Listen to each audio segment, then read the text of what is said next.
Good evening, everybody.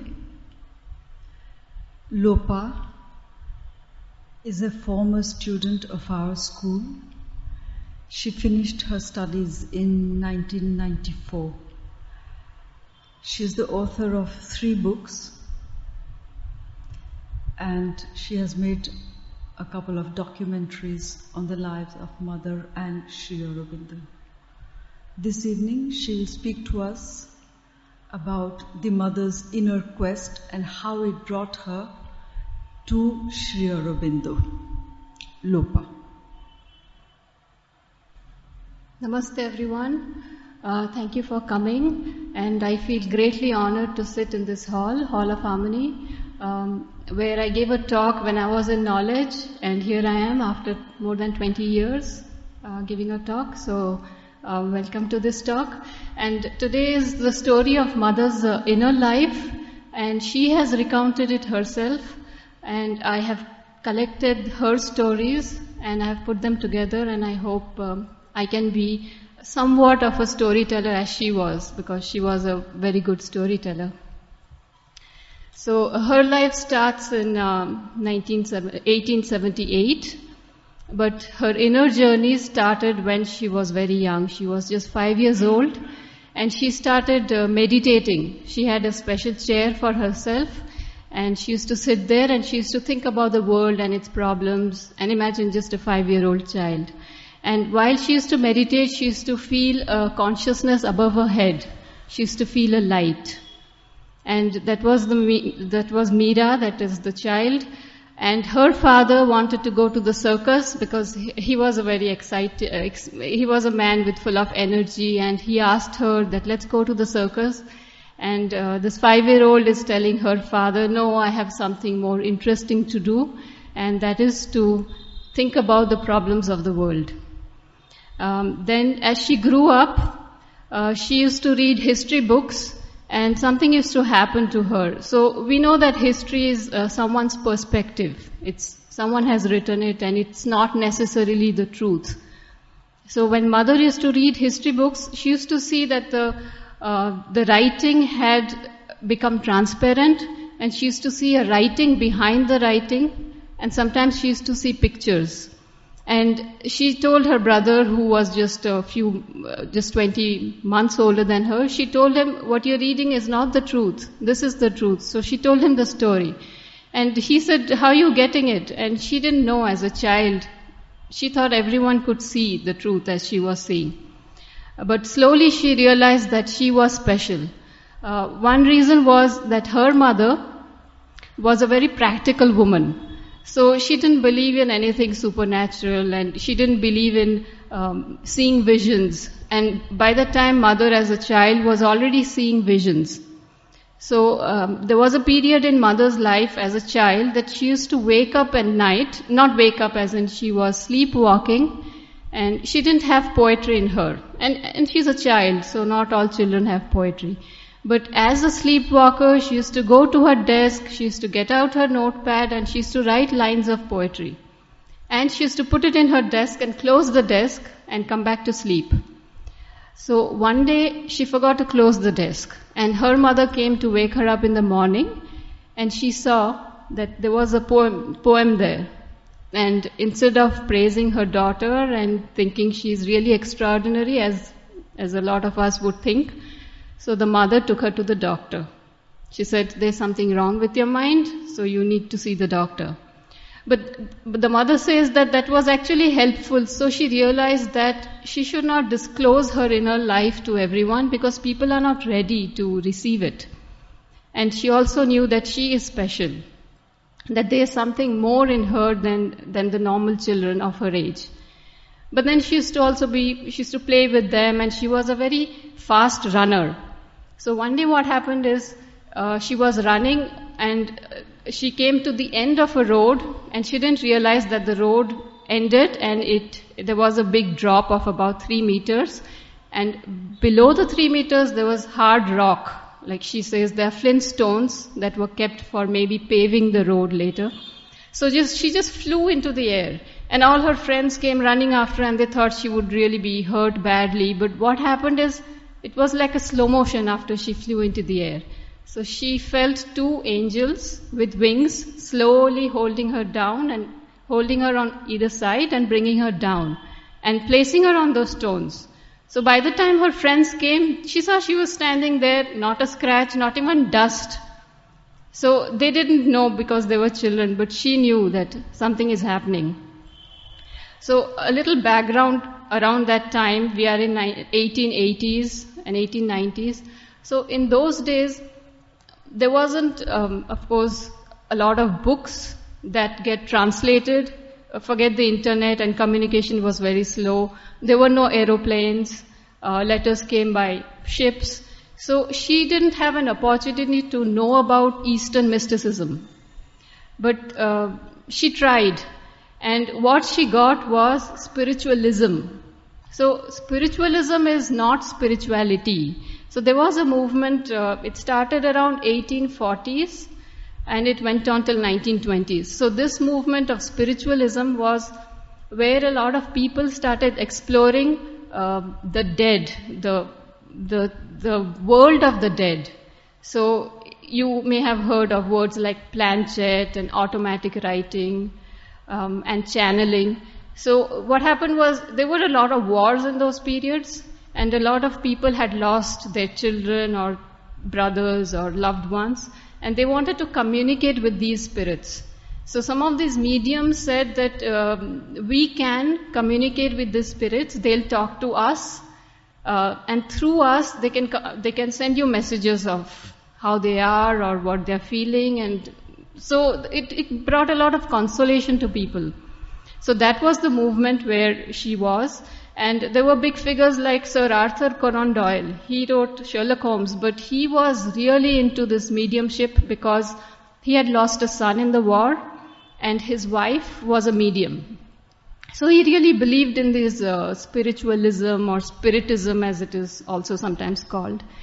And there were, of course, a lot of quacks in it because they used to do things like they used to dim the room, and there used to be this channel who used to say that now the table will be wrapped. Some spirit will come and wrap the table. So now in a dark room you can always wrap the table or even lift it up. They used to say, okay, now the table will levitate. And then they found out they used to have a pulley system under the table, and they used to just operate it with their legs, and the table used to levitate. So slowly this whole movement disintegrated because of these quacks. And so what happened is, because Mother and Sri Aurobindo, they were all living there, they are coming to age in that environment, they also did all these. So Sri Aurobindo did also planchette, he did automatic writing, and Mother also did these things. But still she wasn't just happy because it was very loose. There was no philosophy behind spiritualism. It was a practice and a lot of it was loose.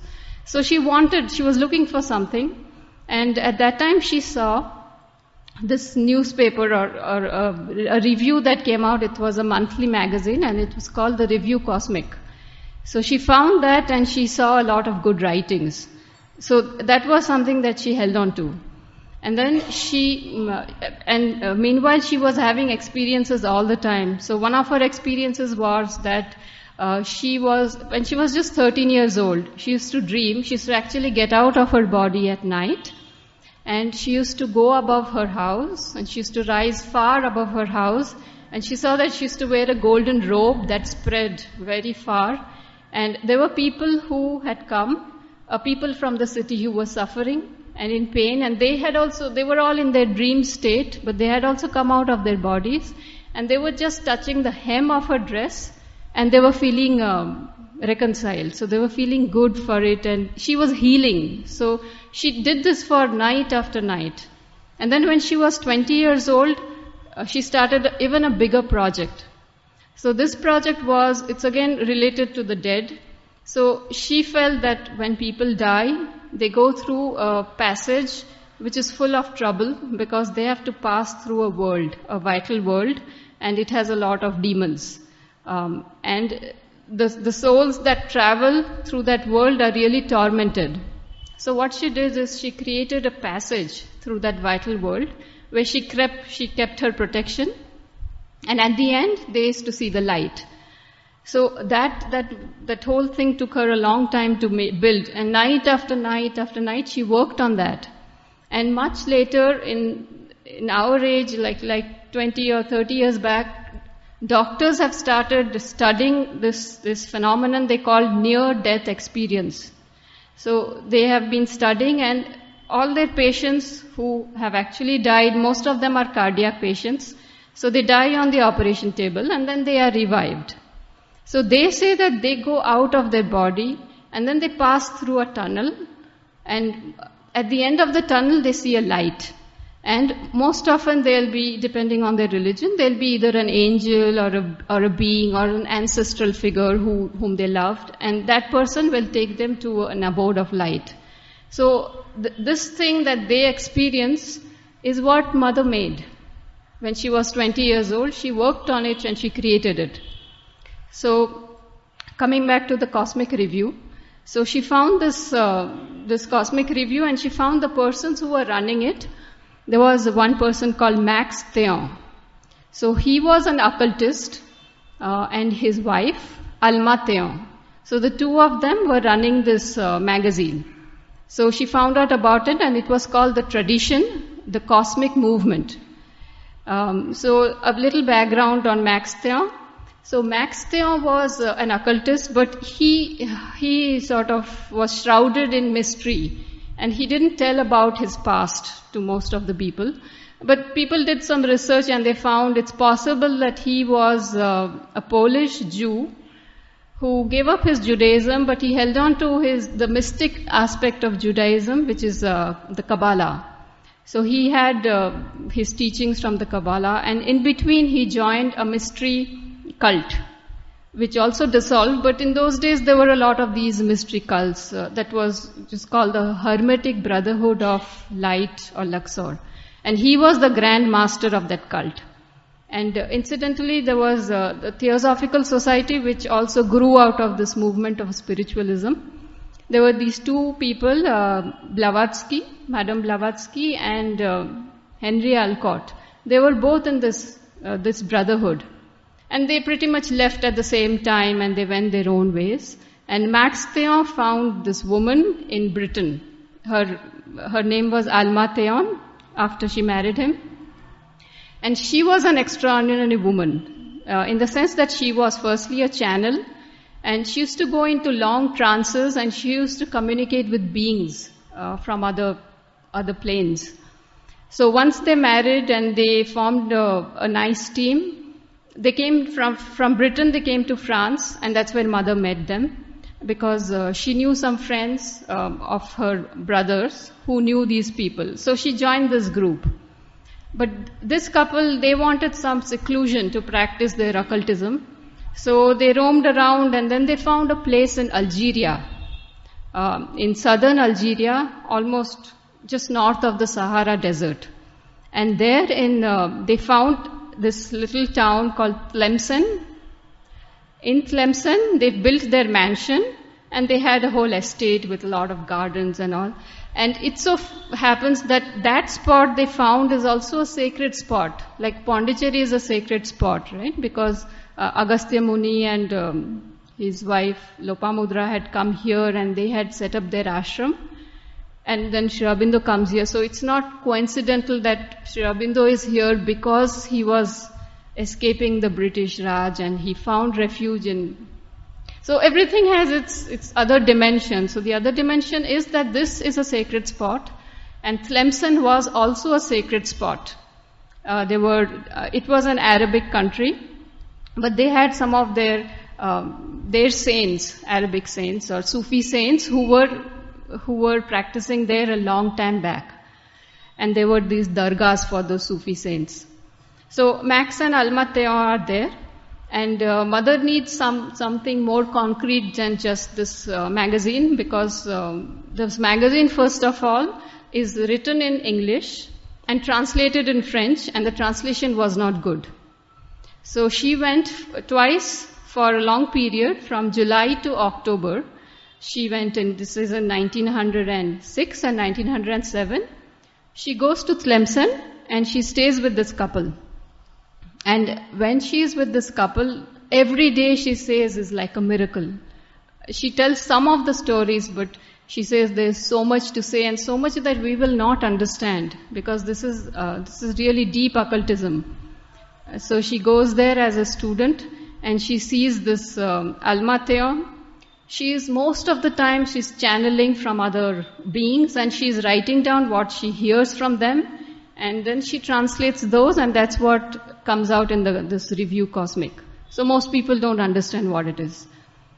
So this is the situation where mother gets in, and as soon as Alma Theon sees the mother first time, and she sees that the mother has, in her occult vision of course, not the physical vision, she sees that the mother has 12 pearls on her, as though she's wearing a crown of 12 pearls. And that's a symbol for someone who is really accomplished.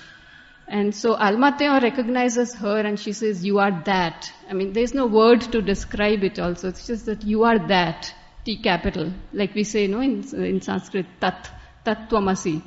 So she has realized that the mother is such an occultist, or already an accomplished being. And then her training goes on, and she says some stories from those early days. So Max Theon was a very powerful man.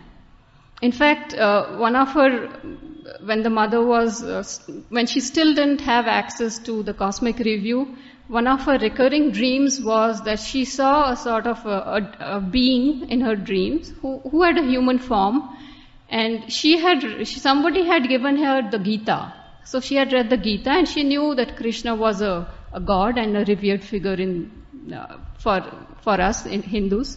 So she called this person that she kept seeing in her dreams as Krishna. She called him Krishna, and she hoped to find this Krishna sometime in her life. So when Max Theon comes and she has to meet Max Theon the first time in France, she's really expecting to meet her Krishna. And then she sees him, and she describes him like Sri Aurobindo, that he has long hair and he has beard and he's very good looking and a similar height as Sri Aurobindo. But the first second she sees him, she says, no, this is not my Krishna. He's a very powerful man, Max Theon, but he is not Krishna. And the other thing she heard, these are just 3 little things she knew about Indian philosophy, is that the book, the Gita, Krishna, and somebody had given her Vivekananda's Raja Yoga. So while she read Raja Yoga, she was practicing Raja Yoga and all its. And when she read the Gita also, she was actually practicing the Gita and she was experiencing what Krishna was saying in the Gita. And the third thing was that there was a man who had gone to India and he had traveled in the Himalayas and met a few sadhus. And he was a Westerner, so he came to Paris and he was giving a talk on his experiences in the Himalayas. And she said it was not a very interesting talk because he was just being very superficial about the sadhus and all. But suddenly he uttered the word Om. In his talk he said, a sadhu had come and the sadhu told me nothing but Om.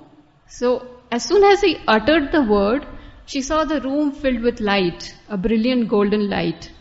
And she had no clue what it is. Then she paid attention, and again, while he talked, he said Om. And again the same thing happened.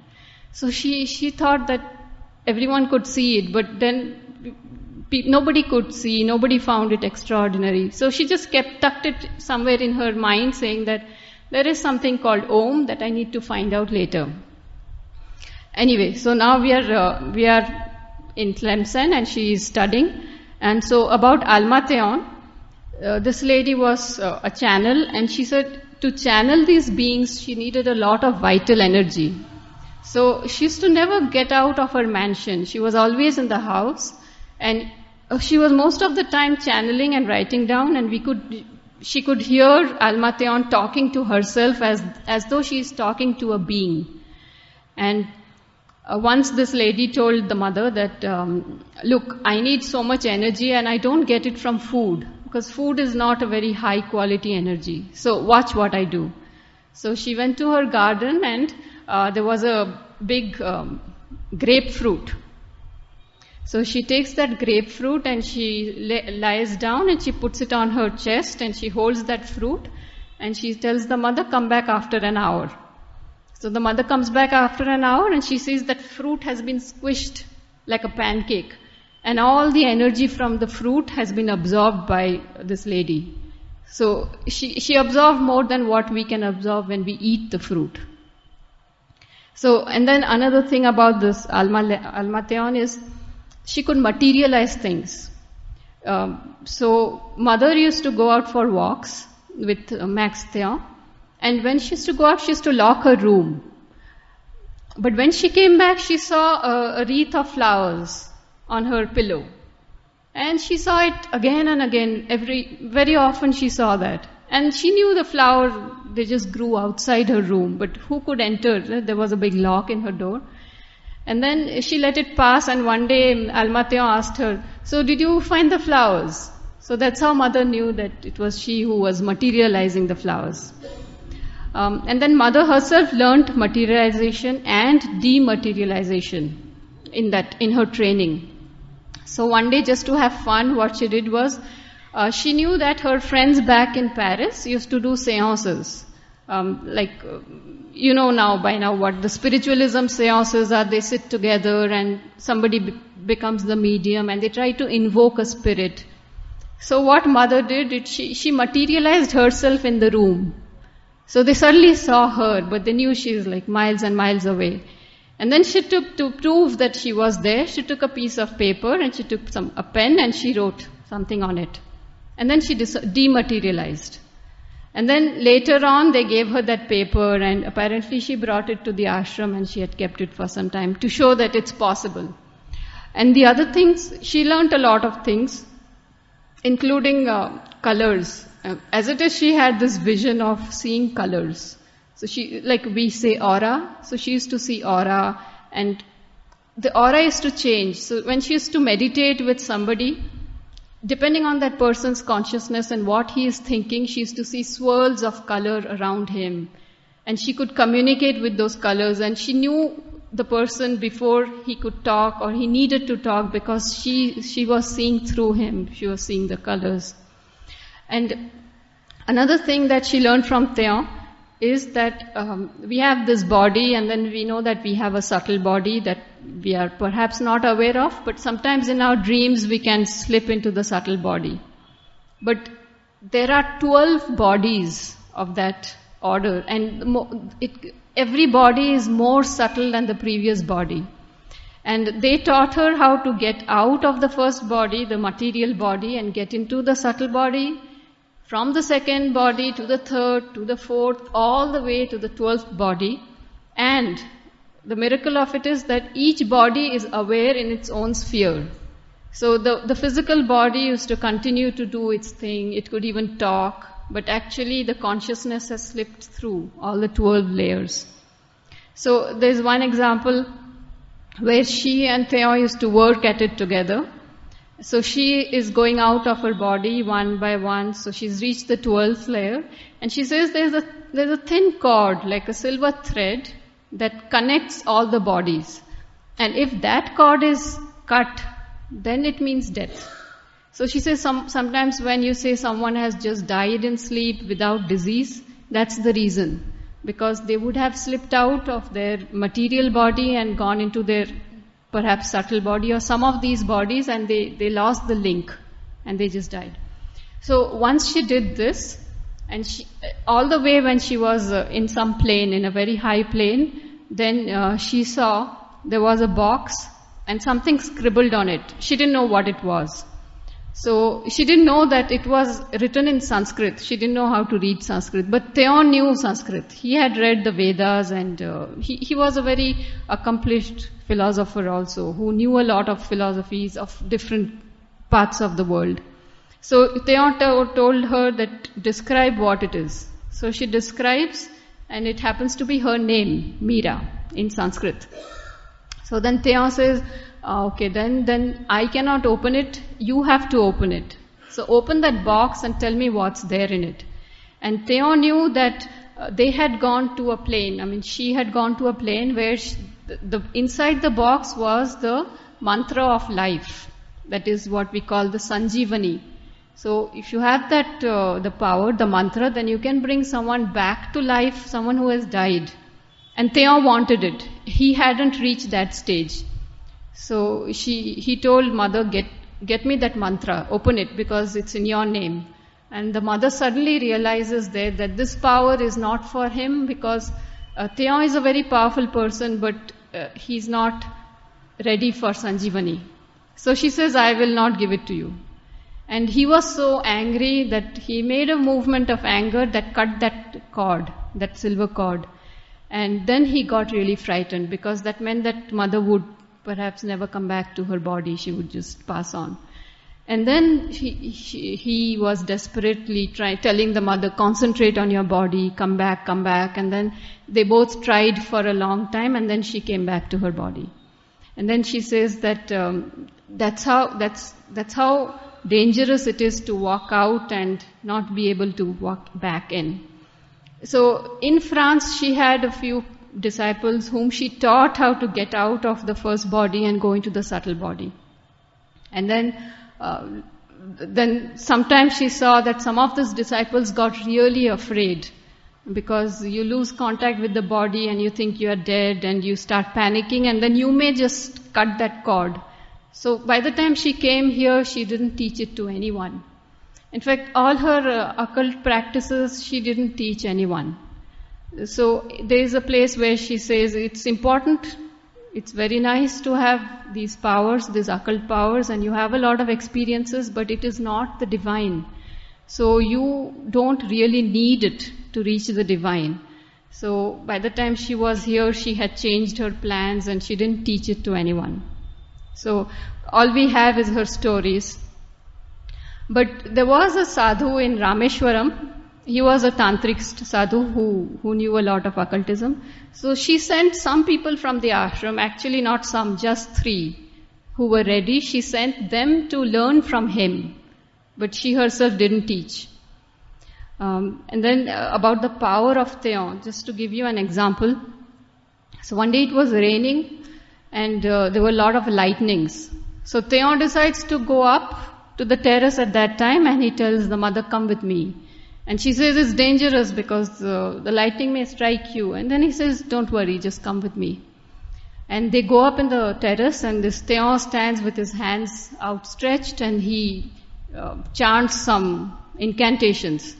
And then she sees that a lightning is coming towards them and then he waves his hand and it strikes a tree.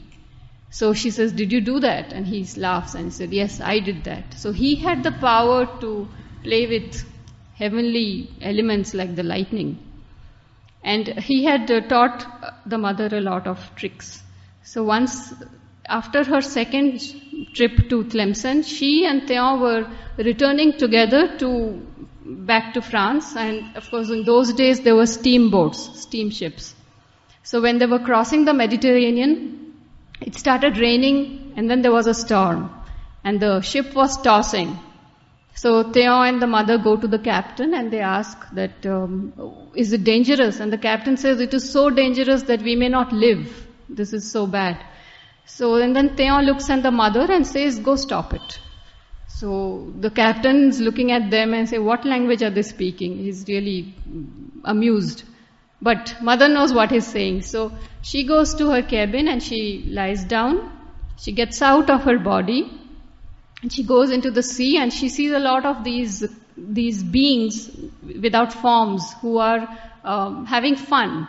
So they're playing this sort of mischief on people. And a lot of beings exist that are not good beings.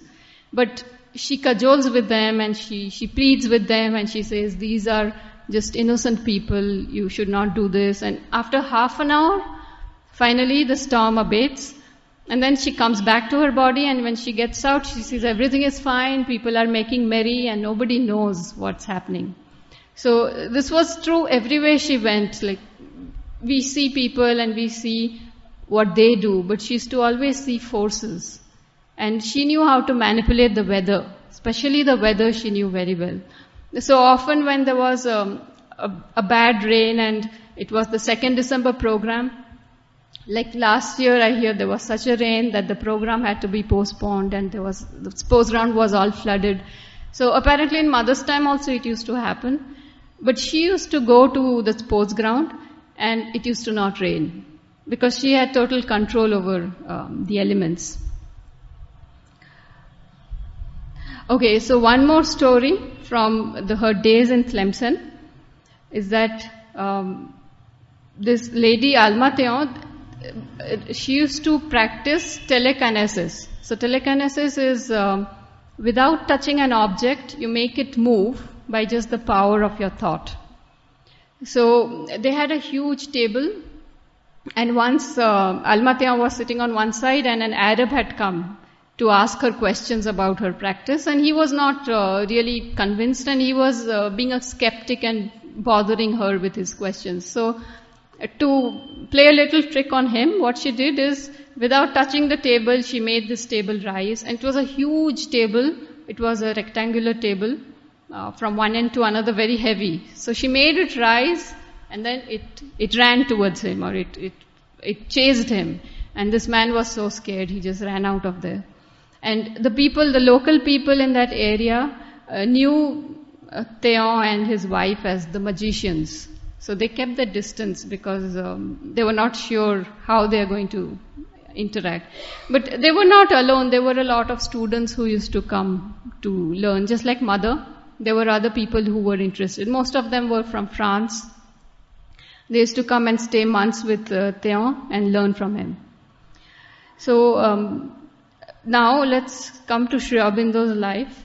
So around the same time that Mother is going to Tlemcen, that's 1906 and 1907. So Sri Aurobindo has returned from England, and he also is looking for a guide. So when he was in Baroda, a lot of friends told him that start pranayam. They didn't have gurus at that time in Baroda, but they taught him how to do pranayam. And Sri Aurobindo took it so seriously, he used to do 5 hours of pranayam every day. So 3 hours in the morning and 3 hours in the evening. And then he realized something. Firstly, no mosquitoes around him. So there were a lot of mosquitoes, but a sheath was formed around his body, a sheath of protection where mosquitoes could not penetrate. And he felt that it was like an electric current around his body. And then secondly, he saw that the skin was glowing. And then he started putting on some weight. He used to be skinny, so he started looking better. And then what was most remarkable about pranayam is that poetry started flowing. So previously he used to write, say, 200 lines in a month. So every day he used to diligently sit with a pen and paper and write 8 or 10 lines. But now after pranayam, he said the 200 lines used to flow through him. In 2 hours he had just written 200 lines of beautiful poetry. So that was the time when he did a lot of poetry. So 5 years he did that, and then he saw he's not making a progress. So he came to a block. He said that how long can I keep doing this? I need some help. And he was meanwhile having experiences, like he saw a Kali and he saw the divine in Kali, and then he saw he was hit by a horse. Not by a horse, he was in a horse carriage that was hit and he was falling, but then suddenly he saw the divine coming out of him and protecting him. So he had these experiences, but nothing really concrete to put it all together in a philosophy and in a big sadhana, practice of sadhana. So what he wanted the yoga for was to liberate his country. So he wasn't really after realizing God or becoming God himself, but he was after power. So he first thing he saw was once his brother Barin. Barin had gone to the hills in the Vindhyas and he got some sort of hill fever, which actually kills people. So Barin was really sick. That time a Naga sannyasin came and in a glass of water he took a knife and he made just a cross in the water. And he told some mantras and he told Barin, drink it, tomorrow you'll be free of fever. And it really happened.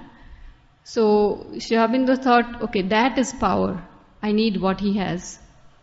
So he asked the Naga sannyasin and he said, no, I don't have structured knowledge that I can give you. You should find somebody else. So he waited for some more time, and in those days he used to be very busy because he had given up his life in Baroda as a lecturer and professor, and he had gone and joined the revolutionary movement in Calcutta. And he was giving lectures all over the country. So his brother again found a yogi whose name is Vishnu Bhaskar Lele. And he called the yogi and he said, "Can you help my brother?" And the yogi was good enough to come to Bombay at that time, or Baroda, wherever Sri Aurobindo was giving a lecture, and he told him that you want some help, but you have to quit your lectures for a while. So he said, "I cannot quit for a while, but I can give you 7 days. So in 7 days, what Sri Aurobindo did was he stayed in this room with Lele. In 3 days, he had emptied his mind. And so Lele was also wishing that he gets to hear voices and some guidance, but he went the Advaita way, which even Lele wasn't prepared for. So after he had emptied his mind, he felt this infinite and this sort of the whole world was like a cinema, everything moving in it. And then he told Lele, "I have to give a talk, I have to give a lecture in this big conference. What am I supposed to do?" So Lele said that if you have to give a talk, then you just, your mind is empty, but you can always pray to the divine and say that you speak through me. Then Sri Aurobindo said, "I don't even have the urge to pray to the divine, I am so empty." So then Lele said, "I will pray for you." And he did that. He prayed and he said, "Imagine your audience is Narayan and address them as Narayan and it's going to work out."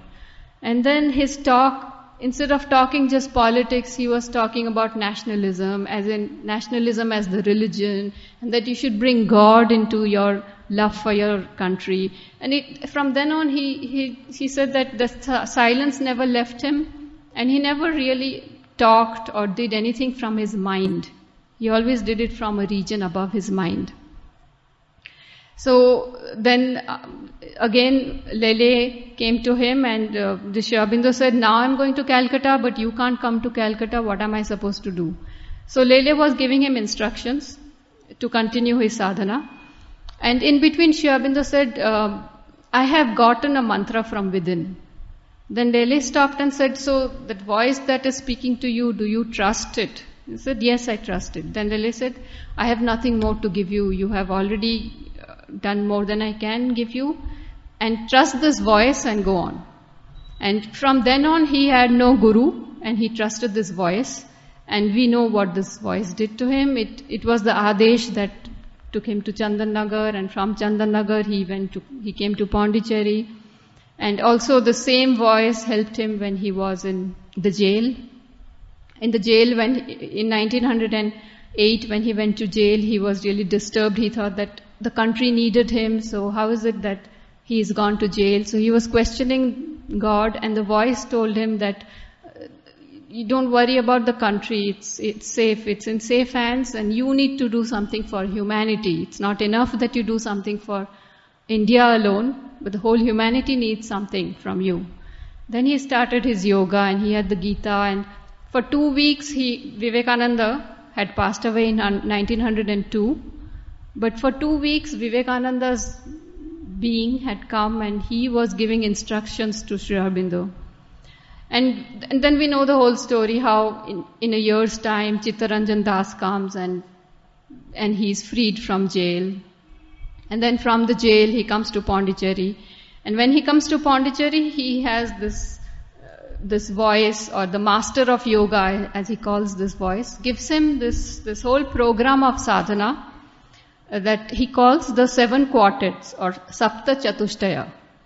So this program has 7 baskets of 4 tasks.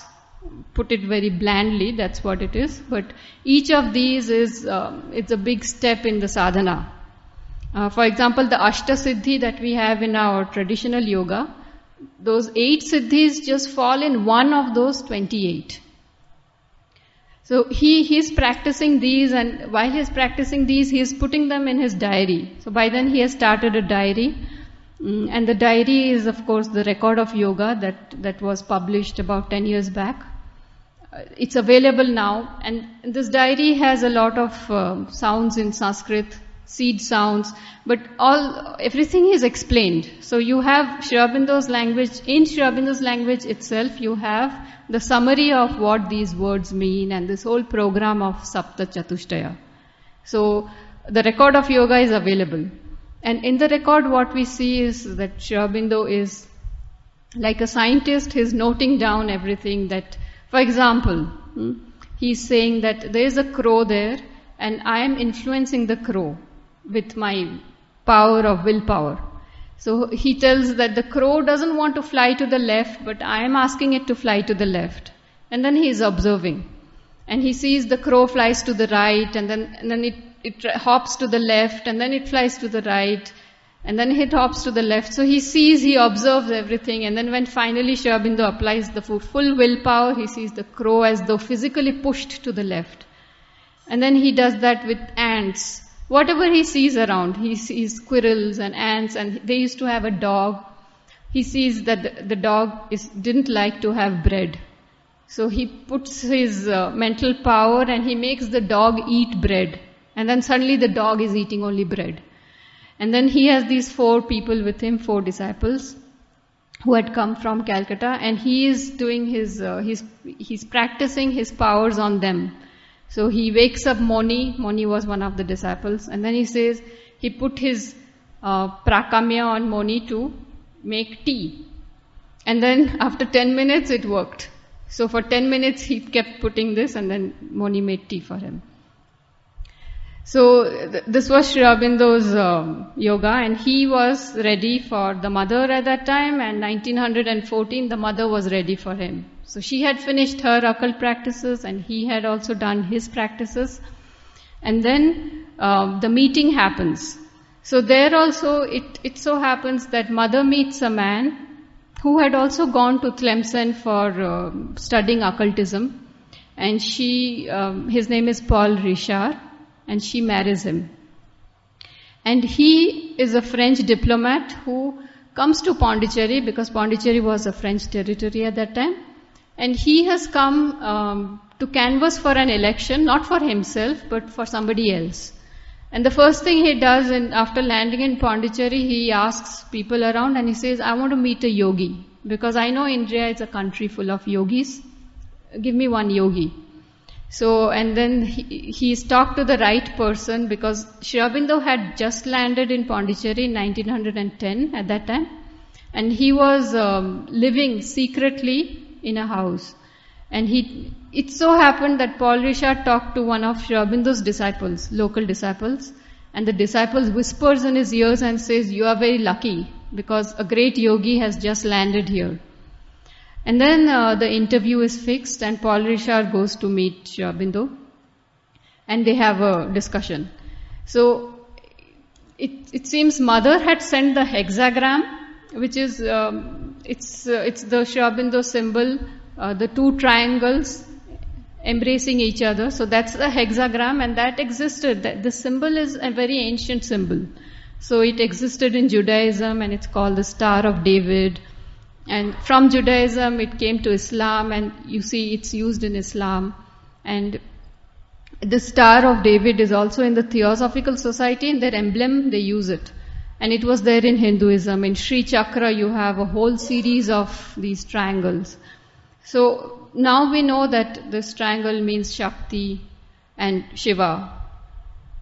But in those days, there were no books. Mother didn't have access to books. But she knew she knew about the Star of David. But nobody really knew the interpretation, the deep occult interpretation of this symbol.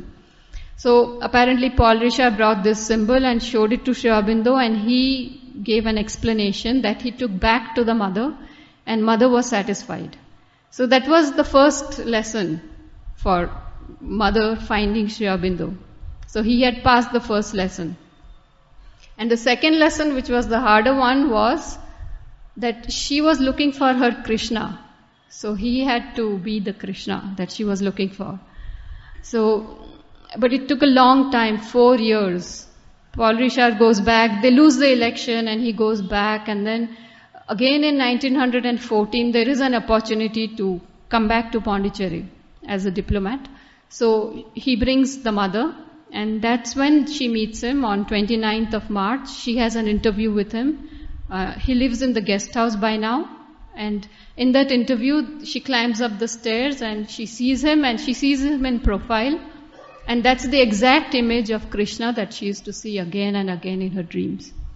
And she sees him and she instantly knows that this is the person she has to work with. And Sri Aurobindo turns and looks at her, and he also instantly knows that this is the person he was waiting for. So Sri Aurobindo was waiting. So we see that after the mother has come and she has taught him what she learnt in Tlemcen from the Theons.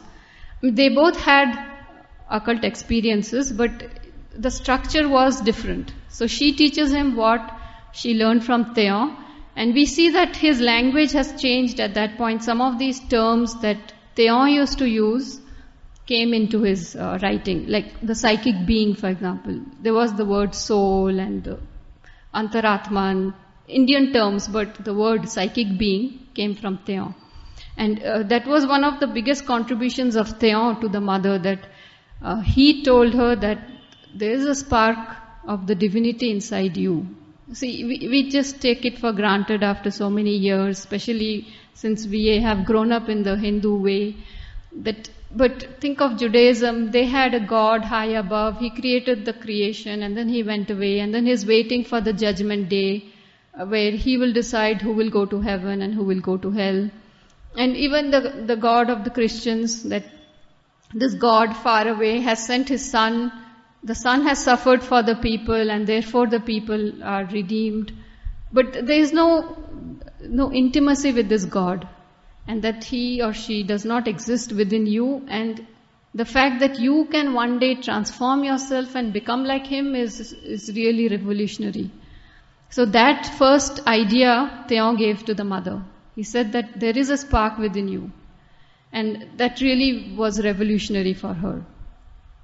So that's where the psychic being comes, and Sri Aurobindo gets those words. And then they move on together in this, in the yoga.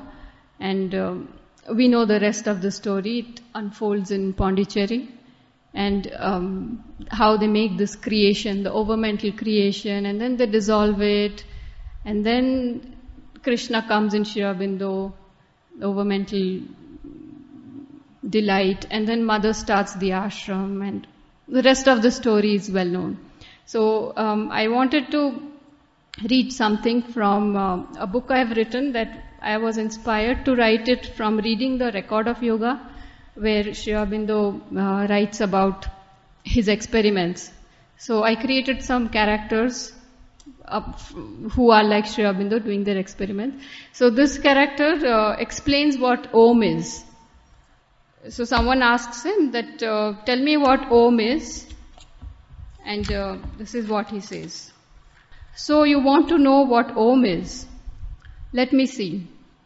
When born, our first cry begins with A, and the last breath we utter ends in In between is the wonder and the questioning, and the despair and the growing.